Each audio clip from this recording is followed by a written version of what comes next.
नमस्कार मित्रों, मैं आपका मित्र चरण सिंह आज आपके लिए एक स्टोरी लेके आया हूँ जो कि बहुत मोटिवेशनल है। लाइफ में बहुत उतार चढ़ाव हर इंसान की जीवन में भरे हुए हैं। कहानी का शीर्षक है मर गई बकरी। एक फैमिली होता है ग्रामीण, उसकी बकरी मर गई। अब बकरी मर गई तो वो दूध देती थी, दूध उसके बच्चे पीते थे।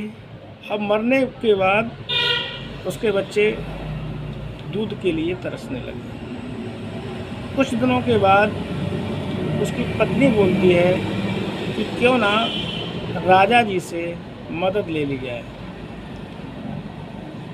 उसका पति थोड़ा मना करता है, फिर घर की परिस्थिति देखते ही वह मान जाता है और अगले दिन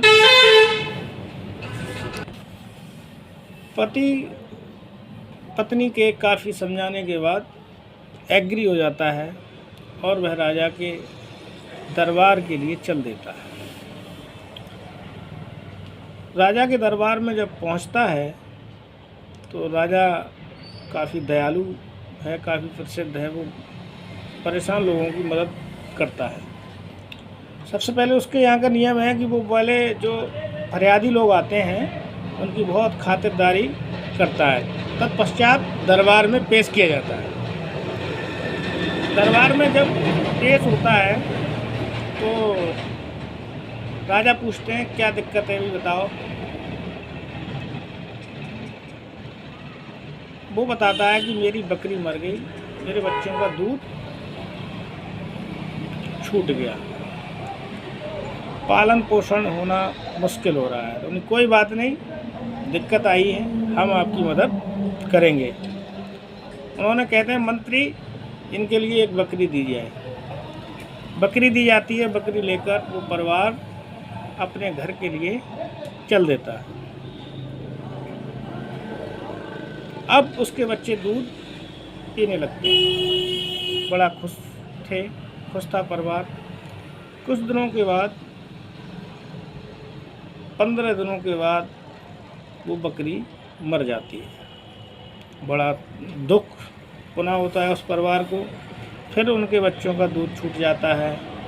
फिर दुखी होते हैं। उसकी पत्नी कहती है चलो मदद के लिए राजा के पास चलते हैं।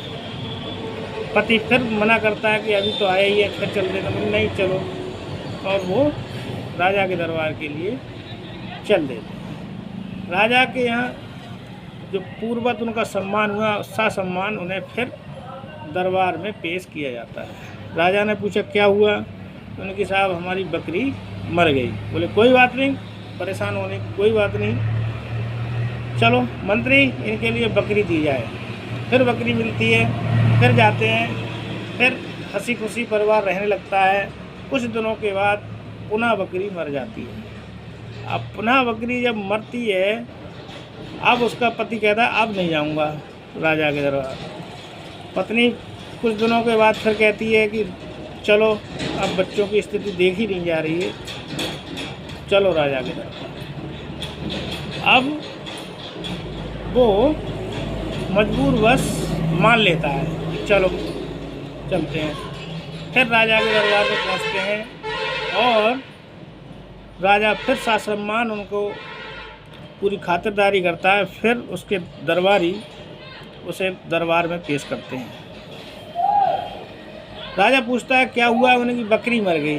बोले कोई बात नहीं, मर जाने दो, मैं तुम्हारी फिर मदद करूँगा। उन्हें एक बकरी ने फिर दी जाए।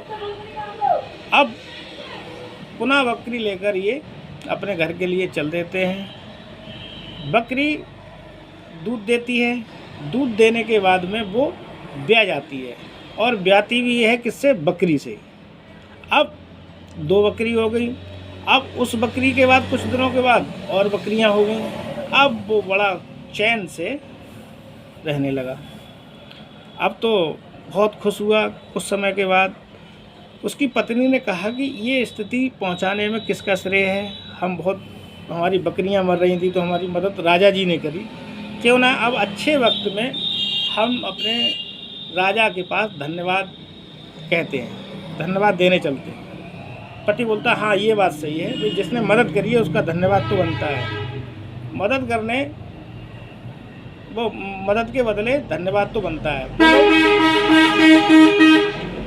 दरबार में पहुंचते हैं, सासम्मान पूर्ववत उनका सासम्मान होता है और राजा के दरबार में पेश होते हैं। राजा पूछता है बताओ क्या दिक्कत है। बोले साहब कोई दिक्कत नहीं है, अब वो बकरी ब्याह गई और बकरी ब्याहने पर अब काफ़ी बकरियां हमारे पास हो गई हैं, अब हम इस समय बड़ा सुख चैन से जी रहे हैं, बहुत खुश हैं, बच्चे खुश हैं।